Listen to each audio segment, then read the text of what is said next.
ഗോവയിൽ ഒരു ഫാമിലി വെക്കേഷന്റെ സമയത്ത് ഒരു Airbnb ഒരു വില്ല ബുക്ക് ചെയ്തു. ആ വില്ല ജഗത്തിന്റെ ആയിരുന്നു. അങ്ങനെ അവിടെ എത്തി.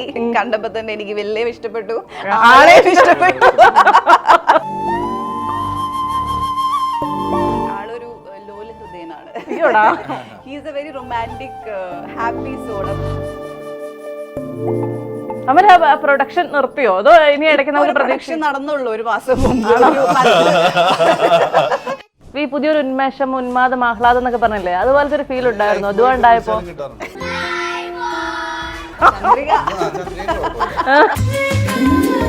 അപ്പോഴാണ് എന്റെ ഫ്രണ്ട് എനിക്ക് മെഡിമിക്സ് സജസ്റ്റ് ചെയ്തതല്ലേ.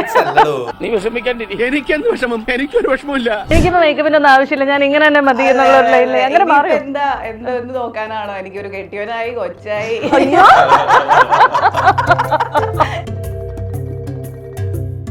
ഈ ടുണീഷ്യയിലൊക്കെ പോയി ആദ്യമായിട്ട് പോകുന്നതാണോ അതോ നേരത്തേക്ക് പോയിട്ടുള്ള സ്ഥലമാണോ? എനിക്ക് അറിയായിരുന്നു ഷർഫ് അങ്ങനെയൊക്കെ പോകുന്നുണ്ടെന്ന്. പിന്നെ നമ്മള് മലയാളികൾ പോയിട്ട് അവിടെ ആദ്യമായിട്ട് മഴ പെയ്ച്ചു. അതെ, അങ്ങനെ ഉണ്ടായോ? നിങ്ങൾ ആരെ പാട്ട് പാടിയേ? ഏതോ ഒരു പാട്ട് അവൾ അഭിനയിച്ചേക്കുന്ന മലയാളത്തിൽ എല്ലാ സൂപ്പർ സ്റ്റാർസിന്റെ കൂടെയാ. മമ്മൂക്ക, ലാലേട്ടൻ, അതുപോലെ ഫഹദ് ഫാസിൽ, പൃഥ്വിരാജ്, ഇങ്ങനെയൊക്കെ ഇങ്ങനെയുള്ള സൂപ്പർ സ്റ്റാർ മാത്രമാണ്. വീട്ടിൽ നിന്ന് ഇറങ്ങി പോയി വിളിച്ച് പറയും. ടെലിഫോൺ എക്സ്ചേഞ്ച് വിളിക്കുമ്പോഴും പറയും സൂപ്പർ സ്റ്റാർ മാത്രം വിളിച്ചാൽ മതി.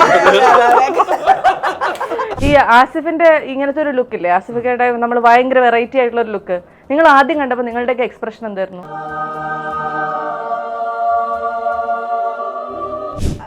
വന്ന് കണ്ടപ്പോ തന്നെ ആണ് മൊത്തത്തില്.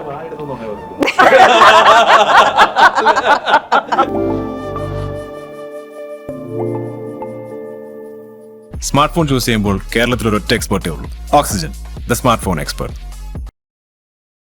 Amala Paul and Sharafudheen, welcome to the show. Thank you Veena.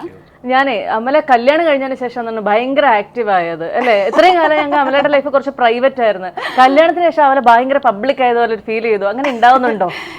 If you marry a Leo, I think this is what you have to go through. വെറുതെ ഇരിക്കാൻ സമ്മതിക്കില്ല, പണിയെടുപ്പിച്ചോണ്ടേ. Since I met Jagat, there is so much change. They say, you know, ഒരു like how a man is treating a girl എന്ന് അറിയണമെങ്കിൽ ആ പെൺകുട്ടിയുടെ അത് കഴിഞ്ഞുള്ള ചേഞ്ച് കണ്ടാൽ മതി എന്ന് പറയത്തില്ലേ. So yeah, thanks to him, not only the baby. I don't want only credit my baby. പുതിയൊരു എനർജി, പുതിയൊരു ഉത്സാഹം, ഉന്മേഷം, ആവേശം. Yeah, it feels good. ഈ ലെവൽ ക്രോസിലേക്ക് വരുമ്പോൾ എന്തൊക്കെ ലെവൽ ക്രോസ് എക്സ്പീരിയൻസുകളാണ് ജീവിതത്തിൽ കടന്നു പോയിക്കൊണ്ടിരിക്കുന്നത്? കുറെ ഈ വർഷം കുറെ മാറ്റങ്ങളുടെ വർഷമാണ്. ആണോ? എന്തൊക്കെയാണ് അത് പറയാറുണ്ട്, മാറി തീർന്നിട്ടില്ല. ഡ്രസ് മാറി, അതൊക്കെ മാറി. അമലയുടെ ലൈഫില് എന്റെ പിന്നെ മാറ്റങ്ങളുടെ ഒരു സുനാമി തന്നെയാണ് നടന്നുകൊണ്ടിരിക്കുന്നത്. കല്യാണം, കൊച്ച്, I M A mother now and yeah.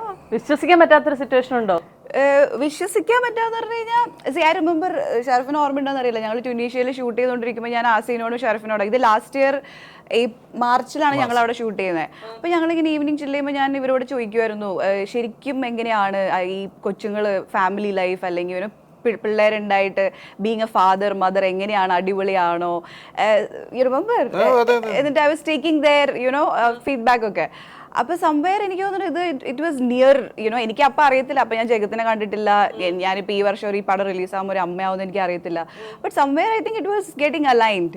യാ, അപ്പം അതുകൊണ്ട് ടോട്ടലി അൺഎക്സ്പെക്റ്റഡ് ആണെന്ന് എനിക്ക് അറിയത്തില്ല. ഇതിൻ്റെ ഡയറക്ടർ അർഫാസിൻ്റെ കൊച്ചുണ്ടായിരുന്നു അവിടെ ഷൂട്ടിൽ, അജ്ജു. അപ്പോൾ അർഫാസിൻ്റെ വൈഫ് ഉണ്ടായിരുന്നു, she was helping us with the കോസ്റ്റ്യൂംസിനോട്. അപ്പോൾ അജ്ജുവിടെയും ഭയങ്കര ക്ലോസ് ആയിരുന്നു. അപ്പോൾ ഞാൻ ഇങ്ങനെ അർഫാസിൻ്റെ വൈഫിനോട് പറയുമായിരുന്നു, I think my womb is asking for A child. Heroines ഒക്കെ സാധാരണ പ്രൊമോഷൻസിനൊക്കെ വരുമ്പോഴത്തേക്കും ഭയങ്കര കോൺഷ്യസ് ആയിരിക്കും. അമല ഇതിനു മുൻപ് ഞാൻ ടീച്ചറിന്റെ പ്രൊമോഷനാണ് കണ്ടിരുന്നത്, അപ്പോഴും അമല ഭയങ്കരമായി മേക്കപ്പ് ഒക്കെ ചെയ്ത് ടൈം എടുത്ത്. ഇപ്പൊ ഐ ഡോണ്ട് കെയർ ആണല്ലേ? സമയമില്ല കുട്ടി, ഒന്നിനും സമയമില്ല, ഉറങ്ങാൻ തന്നെ സമയമില്ല. എന്ത് നോക്കാനാണോ, എനിക്കൊരു കെട്ടിയവനായി, കൊച്ചായി, ഇനിയിപ്പോ എന്ത് നോക്കാനാ, ഇത് മതി. ഈ ലെവൽ ക്രോസ് എന്ന് പറയുന്ന സിനിമ ചൂസ് ചെയ്യാൻ കാരണം എന്താ? നല്ല സിനിമ, അത് മാത്രമേ ഉള്ളൂ?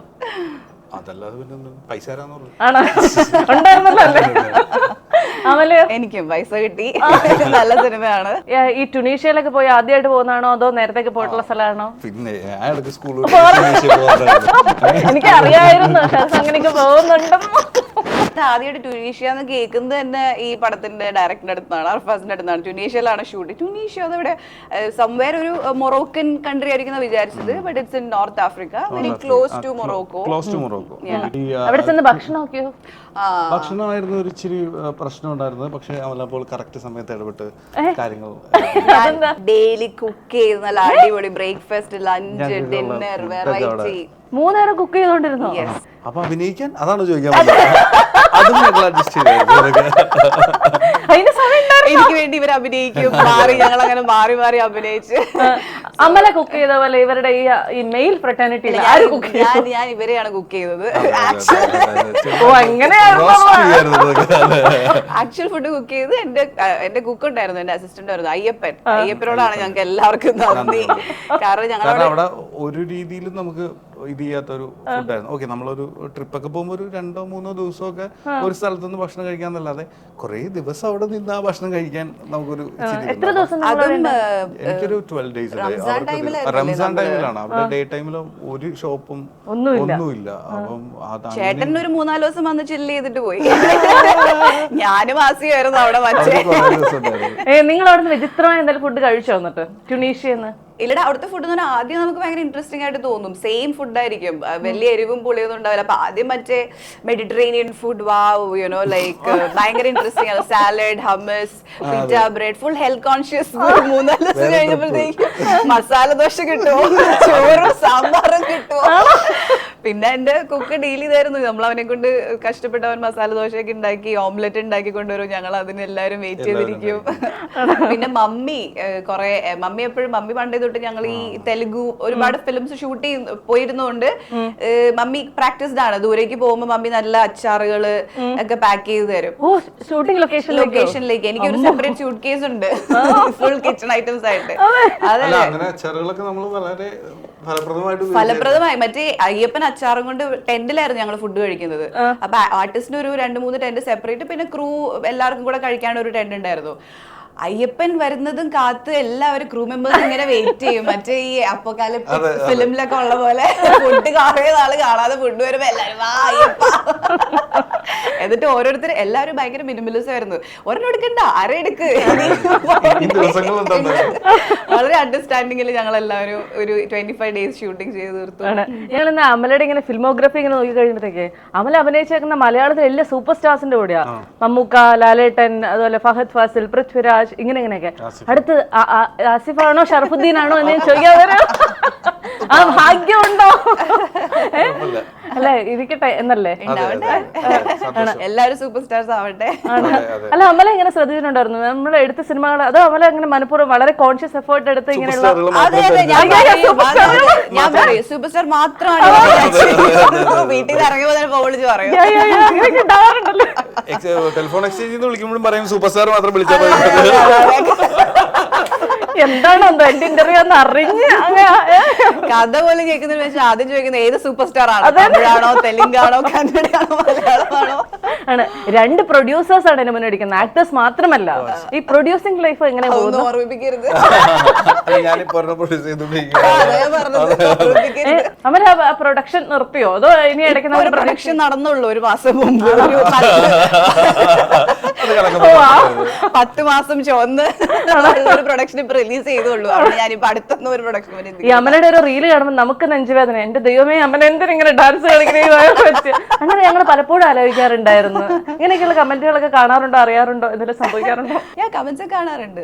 So much of love and എല്ലാവരും ഭയങ്കര എക്സൈറ്റഡ് ആയിരുന്നു, ഹാപ്പി ആയിരുന്നു. ഞാനും. ഈ ആസിഫിന്റെ ഇങ്ങനത്തെ ഒരു ലുക്ക് ഇല്ലേ, ആസിഫിക്കയുടെ നമ്മൾ ഭയങ്കര വെറൈറ്റി ആയിട്ടുള്ള ഒരു ലുക്ക് നിങ്ങൾ ആദ്യം കണ്ടപ്പോ നിങ്ങളുടെയൊക്കെ എക്സ്പ്രഷൻ എന്തായിരുന്നു? എക്സ്പ്രഷൻ ഉണ്ടാവാനായിട്ട് ഞങ്ങളെല്ലാവരും ഒരുമിച്ചായിരുന്നു ലുക്ക് ടെസ്റ്റ്. അപ്പം നമ്മളിങ്ങനെ ആസിഫ് ഇങ്ങനെ റെഡിയായി ലുക്കിലേക്ക് മാറിക്കൊണ്ടിരിക്കുന്നത് നമുക്ക് കാണായിരുന്നു. പിന്നെ ആ പല്ലായിരുന്നു ഒരു ഹൈലൈറ്റ് അല്ലേ. 6 മാസം പല്ലിച്ചില്ല ആസിഫ്. ആസിഫ് ഇല്ലാത്തതുകൊണ്ട് എന്താണെങ്കിലും പറയാമല്ലോ. ആസിഫ് ഉണ്ടായപ്പോഴും ഞാൻ ഇന്നലെ പറഞ്ഞു എല്ലാവരുടെയും മെത്തഡ് ആക്ടിങ്ങിനെ കുറിച്ച്. ആസിഫ് പല്ലിച്ചില്ല. Sharfu was being himself, playing a psychopath. Psychopath. അല്ല അമല എങ്ങനെയായിരുന്നു? ഞാൻ നല്ല കുട്ടി. കണ്ടില്ല എന്ത് ഭംഗിയുള്ള കൊച്ച്. അതെ, കാണാനൊക്കെ നല്ല ഭംഗിയുള്ള കൊച്ച്. എന്തുകൊണ്ട് ഒരു സൈക്കോപാത്തിനെ പ്രേമിച്ച് ജീവിതം ഇങ്ങനെയായ കൊച്ചിന്റെ മരുഭൂമിയിൽ അങ്ങനെയായിരുന്നല്ലേ?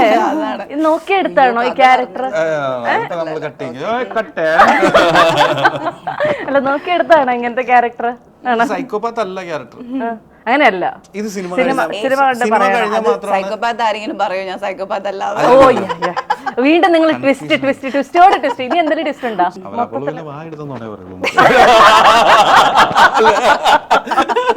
എന്താ റിലേറ്റ് സത്യം പറയാൻ പറ്റുന്നില്ല. എങ്ങനെയാ അവരെ ഈ ജഗത്തിനെ കണ്ടുമുട്ടിയ ഒന്ന് അറിയാനുള്ള ഒരു ആഗ്രഹം കൊണ്ട്? അല്ല ഞാൻ വീണ വരെ ഇങ്ങനെ Veena I think your own music ഒക്കെ പ്ലേ ചെയ്യാൻ എനിക്ക് ഞാൻ ചോദിക്കാം, വീണ ഇപ്പം മറ്റേ in search of your soulmate. No I got married 5 years ago man. അപ്പൊ ഓൾറെഡി സോൾമേറ്റ് ഉണ്ട്, വീട്ടിലിരിപ്പുണ്ടായിരുന്നു. അടിപൊളി അടിപൊളി. അപ്പൊ അല്ല എങ്ങനെയായിരുന്നു ആ ഒരു ജേർണി അറിയാനുള്ള ഭയങ്കര ക്യൂരിയോസിറ്റി ഉണ്ട്. കണ്ടുമുട്ടിയത് ഞങ്ങള് ഗോവയിൽ ഒരു ഫാമിലി വെക്കേഷന്റെ സമയത്ത് ഒരു Airbnb ഒരു വില്ല ബുക്ക് ചെയ്തു. ആ വില്ല ജഗത്തിന്റെ ആയിരുന്നു. അങ്ങനെ അവിടെ എത്തി. കണ്ടപ്പോ തന്നെ എനിക്ക് വലിയ ഇഷ്ടപ്പെട്ടു. ജഗത്തിന് മലയാളം പഠിപ്പിച്ചോ? ജഗത്തിന് മലയാളം പഠിപ്പിക്കുന്നത് മമ്മിയുടെ പണിയാണ്. കാരണം അവരുടെ കമ്മ്യൂണിക്കേഷൻ ഈസി ആവുമല്ലോ. പക്ഷെ ഇപ്പൊ എന്ത് ഭാഷയാണ് അവർ സംസാരിക്കുന്നത് നമുക്ക് മനസ്സിലാവത്തില്ല. അവർക്ക് മാത്രം മനസ്സിലാവുന്ന ഒരു ഭാഷയിലേക്ക് മലയാളം ഇംഗ്ലീഷും മിക്സ് ചെയ്ത ഒരു ഭാഷയിലേക്ക് അവരെത്തി. ആള് കുറച്ച് അറിയാം. അമലയുടെ സിനിമകളെല്ലാം കണ്ടിട്ടുള്ള ഭർത്താവാണോ? ഇല്ല ഇല്ല ഇല്ല. ആളൊരു ലോല ഹൃദയനാണ്. He's a very romantic happy soul. അപ്പം എന്റെ ഇങ്ങനത്തെ കുറച്ച് ഓഫ് ലൈറ്റ് എന്റെ കുറച്ച് ത്രില്ലർ ഫിലിംസ് ഒക്കെ ആയിരുന്നല്ലോ ഇപ്പൊ. അതുകൊണ്ട് പുള്ളിക്ക് അങ്ങനെ ടീച്ചറൊന്നും എനിക്ക് ഭയങ്കര ആഗ്രഹമുണ്ട് ആൾ എന്റെ കുറച്ച് അങ്ങനത്തെ ആ ഫിലിംസ് കാണുന്നത്. ആടെ തന്നെ ട്രെയിലർ കണ്ടിട്ട് he can see me like that. അപ്പൊ അതുകൊണ്ട് ഇത് കണ്ടു, ലെവൽ ക്രോസ് കണ്ടു, പിന്നെ ആടുജീവിതം കണ്ടു, ഓഫ് കോഴ്സ് മൈന കണ്ടു. മൈന കണ്ടിട്ട് തന്നെ ഫുൾ കരച്ചിലായിരുന്നു. കാണുന്നല്ലോ. ഇറ്റ്സ് ബീൻ ഓൺലി 1 year ഞങ്ങള് മീറ്റ് ചെയ്തിട്ട്. അപ്പം അങ്ങനെയൊക്കെ സെലക്റ്റീവ് വാച്ചർ ആണ് ആള്. ഷറഫിന്റെ വൈഫിന് ഏറ്റവും ഇഷ്ടമുള്ള ഷറഫിന്റെ മൂവി ഏതാ? എല്ലാ സിനിമ ഇഷ്ടം, കോമഡി എന്നായിരിക്കും കുറച്ചും കൂടി ഇഷ്ടം. അഞ്ചാം പാതിരയ്ക്ക് ഇഷ്ടമാണ്. അല്ല ആക്ച്വലി പാർട്ട്നേഴ്സ് ഇങ്ങനത്തെ ഡാർക്ക് റോൾസ് ഒക്കെ ചെയ്യുമ്പോൾ ഏറ്റവും കൂടുതൽ അഫക്റ്റഡ് ആവുന്നത് അവരാണ്.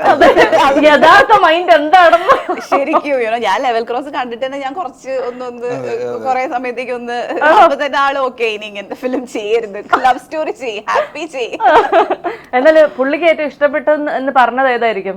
ഇത് ലെവൽ ക്രോസ് കണ്ടിട്ട് പറഞ്ഞു I am looking very beautiful. Like ഇതുവരെ കണ്ട പ്രോജക്ട്സിൽ ഏറ്റവും ഭംഗിയായിട്ട് തോന്നുന്നുണ്ട്, ഭയങ്കര ഡിഫറെന്റ് ആയിട്ട് തോന്നുന്നുണ്ട് എന്ന് പറഞ്ഞു. Like how I look in like with him when I am അങ്ങനത്തെ അത് പറഞ്ഞു. പിന്നെ performance he knows I M A performer. അതിപ്പോ ഞങ്ങൾ ഡേറ്റ് ചെയ്യുന്ന സമയത്തും സോങ്സ് ഒക്കെ കാണുമായിരുന്നു. എന്റെ അജയ് ദേവ്ഗൻ സാറിന്റെ കൂടെ ചെയ്ത ഭോലയിലെ ഒരു പാട്ടുണ്ട്. ആദ്യം പുള്ളിക്ക് അറിയില്ലായിരുന്നു ഞാൻ ആക്ടറാണ്, ഞാൻ പറഞ്ഞിട്ടുണ്ടായിരുന്നില്ല. Later he got to know that I am an actor and all. ഞങ്ങൾ മീറ്റ് ചെയ്തപ്പോൾ ഞാൻ വേറെ എന്തോ ഓൺട്രപ്രനർ അങ്ങനെ എന്തോ business I mean to business എന്നാ പറഞ്ഞത്. പിന്നെ ഞങ്ങള് ഓണത്തിന് ബാംഗ്ലൂർ എൻ്റെ ബ്രദറിന്റെ വീട്ടിലായിരുന്നു. അപ്പൊ അവിടെ ഷെഫ് പിള്ളയുടെ റെസ്റ്റോറൻറ്റിലായിരുന്നു ഞങ്ങൾ ഫുഡ് കഴിക്കാൻ പോയത്. അപ്പൊ അവിടെ ക്രൗഡ് എല്ലാവരും കൂടെ ഫോട്ടോ എടുക്കുന്ന കണ്ടപ്പോൾ ആള് ഇറ്റ്സ് ലൈക്ക് ഓക്കെ ഈ തോട്ട് ഗോയിൽ വരുമ്പോൾ എല്ലാവരും ആക്ടറാന്ന് പറയും അങ്ങനെ എന്തോ ഒരു സംഭവം വിചാരിച്ചത്. Then he got very excited. അപ്പൊ പാട്ടൊക്കെ കാണും. അപ്പം he knows that I M A good actor.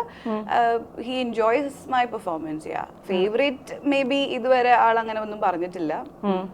നിങ്ങളുടെ രണ്ടുപേരുടെ കുട്ടികളുടെ പേരെടുത്ത് കഴിഞ്ഞാൽ ഭയങ്കര വ്യത്യസ്തമായ പേരുകളാണ്. ദുവ, ഇലേ, ഇതൊക്കെ എവിടെ നിന്നാ കണ്ടുപിടിക്കുന്നത് ഇങ്ങനെയുള്ള പേരുകൾ? എന്ത് ചോദിച്ചാലും മറുപടി ഉണ്ടോ? നമുക്ക് ഭയങ്കര നമ്മൾ കുറെ ആലോചിക്കുന്നതായിരിക്കും, നമ്മുടെ തലയിൽ ഉണ്ടാവുന്ന കാര്യമായിരിക്കും. നമ്മൾ അതിന് വേണ്ടിയുള്ള ഒരു ഇതുണ്ടാകും. അങ്ങനെയാണ് ആ പേരിലേക്ക് കേട്ടത്. ഇങ്ങോട്ട് ചോദിക്കട്ടെ, ഇതാ എനിക്ക് ശരിക്കും എനിക്ക് ഇങ്ങനെ വന്നത് ഇല്ലായി. ടു ബി ഓണസ്റ്റ് ആക്ച്വലി ഈ പേരിന് ഇങ്ങനെ നമ്മൾ ആദ്യമേ ആലോചിക്കുന്നുണ്ട്. പ്രഗ്നന്റ് ആവുമ്പോ തൊട്ട് നമുക്കൊരു എക്സൈറ്റിംഗ് കാര്യമല്ല, എന്ത് വിളിക്കും പല ഒരു 2-3 പേരൊക്കെ വന്നു. ഭയങ്കര ഒരു ഹാപ്പിനെസ് ആയില്ല. ഗോവയിൽ ഞങ്ങളുടെ ഒരു ഫേവറേറ്റ് ഹാങ് ഔട്ട് സ്പോട്ട് ഉണ്ട്. We were there, Prana cafe. അപ്പൊ അവിടെ ബീച്ചിലിരുന്ന് ചില്ല് ചെയ്യുമ്പോ പെട്ടെന്ന് ഒരു ഫോറിനർ ഒരു ലേഡി ഇങ്ങനെ വിളിക്കുന്നത് കേട്ടു, ഇല്ലായിന്ന്. അത് കേട്ടപ്പോ തന്നെ എന്റെ കണ്ണിൽ ഇങ്ങനെ വെളിച്ചം അത് ഞാൻ ഇങ്ങനെ ചെങ്കിരി നോക്കുന്നു. വാവ് ജഗ് ചൂണ്ടിക്കോ അങ്ങനെ ഇങ്ങനെ തന്നെ ഞങ്ങൾ അപ്പൊ തന്നെ അവര് അമ്മയായിട്ട് ഞങ്ങൾ സംസാരിച്ചു. ആ കൊച്ചുവാണെങ്കിൽ ആ പേരിട്ട് ഭയങ്കര ഒരു പീസ്ഫുൾ കൊച്ച്. അപ്പൊ തന്നെ വിചാരിച്ചു ഇത് മതി, ആമ്പിള്ളേരായതുകൊണ്ട്. അതിങ്ങനെ ആർട്ടിസ്റ്റിക്കലി ബീച്ചിൽ മറ്റേ മണ്ണ് കൊണ്ട് എന്തൊക്കെയോ ഉണ്ടാക്കുന്നു. പേര് ഭയങ്കര ഇഷ്ടപ്പെട്ടു. പിന്നെ മീനിങ് നോക്കിയപ്പോ ഒത്തിരി ഇഷ്ടപ്പെട്ടു. ഈ ലെവൽ ക്രോസിലെ മറക്കാനാകാത്ത ഒരു എക്സ്പീരിയൻസ് എന്ന് ചോദിച്ചാൽ നിങ്ങൾ എന്ത് പറയും? മരുഭൂമി, പിന്നെ തണുത്ത പൂള്, അവിടെ തണുത്ത പൂളും ഹീറ്റഡ് പൂളും ഉണ്ടായിരുന്നു. ഞങ്ങൾ ആദ്യം എല്ലാരും കൂടെ ഹീറ്റഡ് പൂളിൽ ചാടും, പിന്നെ അത് കഴിഞ്ഞിട്ട് തണുത്ത പൂളിൽ ചാടും. വേറെ എന്റർടൈൻമെന്റ് ഒന്നും ഇല്ലല്ലോ മരുഭൂമിയില്. ഒരു ഒയാസിസിലുള്ള ഒരു ആദ്യം ഒയാസിസ് എന്നൊക്കെ പറഞ്ഞപ്പോ നമ്മൾ വിചാരിച്ചു അതെ അതെ ബ്യൂട്ടിഫുൾ നിറച്ച്. വേറൊരു എക്സ്പീരിയൻസ്. രാവിലെ നമ്മൾ എണീറ്റിട്ട് നമ്മൾ ഇവിടെ ജനൽ തുറന്ന് നോക്കുമ്പോൾ നമ്മൾ തേങ്ങ മാങ്ങയൊക്കെ വീണ് കിടക്കുന്നത് കാണുമല്ലോ. അവിടെ നമ്മൾ കാണുന്നത് ഈന്തപ്പഴമാണ്. ഫുൾ ഈന്തപ്പഴം ഡേറ്റ്സ് മരങ്ങളാണ്. അപ്പൊ താഴെ ആൾക്കാർ അതിന്റെ മുകളിൽ കൂടെ ഒക്കെ നടക്കുന്ന കാണുമ്പോൾ ഞാൻ മമ്മീനെ വീഡിയോ കോൾ ചെയ്ത് കാണിച്ചു. അയ്യോ മോളെ കുറച്ച് പറഞ്ഞുകൊണ്ട് that was very exciting. ഒരു നല്ല ക്ലൈമറ്റ് ആയിരുന്നു. കത്തി നിൽക്കുന്ന സൂര്യനും കൊടും തണുപ്പും. പിന്നെ നമ്മള് മലയാളികൾ പോയിട്ട് അവിടെ ആദ്യമായിട്ട് മഴ പെയ്ച്ചു. അതെ, അങ്ങനെ ഉണ്ടായോ? നിങ്ങൾ ആരെ പാട്ട് പാടിയേ? ഏതോ ഒരു വീണയുടെ പാട്ട് ഞങ്ങൾ അവിടെ പ്ലേ ചെയ്തു. വീണയുടെ ഇന്റർവ്യൂ പ്ലേ ചെയ്തു. പടം നീണ്ടപ്പോ മറ്റേ പുള്ളി പ്രൊഡ്യൂസറും പാടിയായിരുന്നു. ആണോ? ബജന്റെ പുള്ളിയുടെ കണ്ണീരായിരുന്നു മഴയായിട്ട് പെയ്തത്. നിങ്ങൾ എത്രമാത്രം ഉപദ്രവിച്ച പാവ മനുഷ്യനെ? നല്ല മനുഷ്യനാണ്, ഭയങ്കര നല്ല മനുഷ്യനാണ്. ജീത്തു സാറിന് എന്തെങ്കിലും ക്ലാസ്സസ് ഒക്കെ നിങ്ങൾക്ക് ഉണ്ടായിരുന്നോ? ജീത്തു സാറൊക്കെ ഉണ്ടല്ലോ. നമ്മളിപ്പോ ഇവിടെ നമ്മള് തൊടുപുഴ ഷൂട്ട് ചെയ്തോണ്ടിരിക്കുമ്പോ നമ്മള് മൂവാറ്റുപുഴ വന്ന ജിത്തു സാർ ഒന്ന് അവിടെ വരെ വരില്ലേ, അതുപോലെ ഞാനൊന്ന് മൊറോക്കോ വരെ വന്നാടാ. അപ്പൊ നിങ്ങളെ കാണാൻ വന്നതെന്ന് പറഞ്ഞ് ഒരു ദിവസം വന്നിട്ടൊക്കെ പോയി. അങ്ങനെ വന്നിട്ടുണ്ട് ഒരു ദിവസം. അല്ല, അവര് ലൊക്കേഷന്റെ കാര്യമായിട്ട് വന്നത്, റാമിന്റെ ലൊക്കേഷനായിട്ട് ഇറക്കിക്ക് വന്നപ്പോ അവിടെ വരെ വന്ന് ഞങ്ങൾ രാവിലെ സെറ്റ് കാറിൽ ഇറങ്ങി നോക്കിയപ്പോ ഇത് ജിത്തു സാറിന്റെ കൂടെ ഉണ്ടല്ലോ, പുള്ളി തന്നെയാണോ? അപ്പൊ ഫുൾ ക്രൂ ഒക്കെ ആയിട്ട് ആളോ നിൽക്കുന്നത്. പിറ്റേ ദിവസം പോയി. ആസിഫിക്കയുടെ ഒരു സംഭവം നടന്നതുകൊണ്ട് ഞാൻ ചോദിക്കുകയാണ്, റിസൾട്ട് ചെയ്യുന്ന അല്ലെങ്കിൽ ഹ്യൂമിലിയേറ്റ് ചെയ്യപ്പെടുന്ന എന്തെങ്കിലും സിറ്റുവേഷൻസ് ജീവിതത്തിൽ ഉണ്ടായിട്ടുണ്ടോ? ഐ മീൻ അതിനെങ്ങനെ ഹാൻഡിൽ ചെയ്തിട്ടുണ്ടോ? അങ്ങനെ എന്തെങ്കിലും ഉണ്ടായിട്ടുണ്ടോ? ഉണ്ടായിട്ടുണ്ടാവും, പക്ഷെ അത് ഇഗ്നോർ ചെയ്ത് വിട്ടിട്ടുണ്ട്. ആണോ? അതൊന്നും ഓർത്ത് വെച്ചിട്ട് കൊണ്ടുനടക്കേണ്ട ഒരു കാര്യമില്ല. ഞാൻ കൊറേ കരയും ചിലപ്പോ. നമ്മള് ശരിക്കും ഒരു ഭയങ്കര ലോല ഹൃദയാണല്ലേ. പിന്നെ എല്ലാവരും ഇറങ്ങുമല്ലോ, കാണുമുള്ള ആ ഒരു സാധനം ഞാൻ കൊറേ കരയുമെന്ന്. ഞാനോ സത്യത്തില് കരയുന്നത് നല്ലതാണ് കുട്ടി. നമ്മൾ ഈ നെഞ്ചത്ത് ഇങ്ങനെ ആ ഭാരം കൊണ്ട് ചോക്കുന്നത് എന്തിനാണ്? അപ്പൊ ഉണ്ടായിട്ടുണ്ട് ഓഫ് കോഴ്സ് ഡയറക്റ്റ് ഹ്യൂമിലിയേഷൻ അല്ലെങ്കിൽ ഇൻഡയറക്റ്റ് അല്ലെങ്കിൽ ലൈക്ക് അത് ഉണ്ടാവല്ലോ നാച്ചുറലി.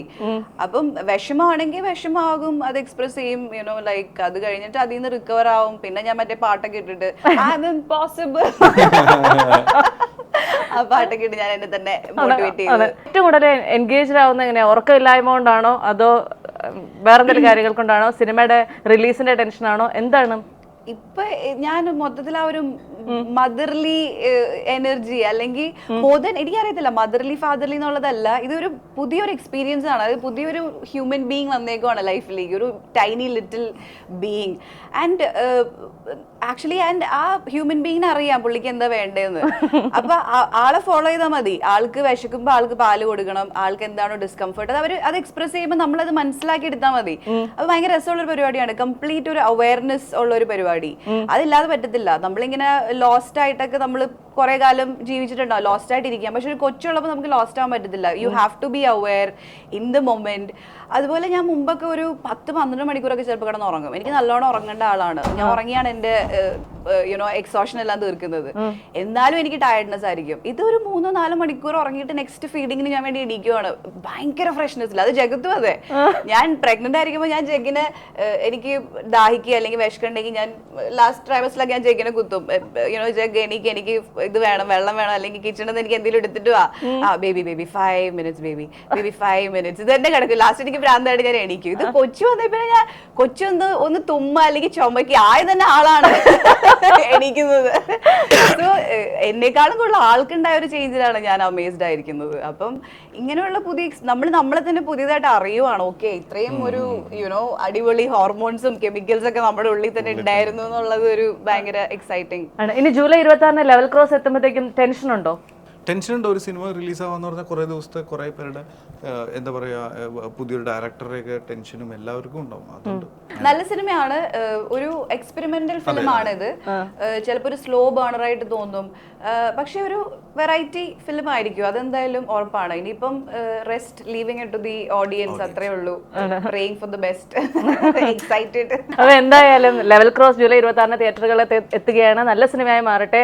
വീണ്ടും വീണ്ടും നല്ല അവസരങ്ങൾ നിങ്ങളെ തേടിയെത്തട്ടെ. All the very best guys and thank you so much. Thank you Veena. Thank you very much. Take care. Smart phone choose ചെയ്യുമ്പോൾ കേരളത്തിൽ ഒരൊറ്റ എക്സ്പെർട്ടേ ഉള്ളൂ.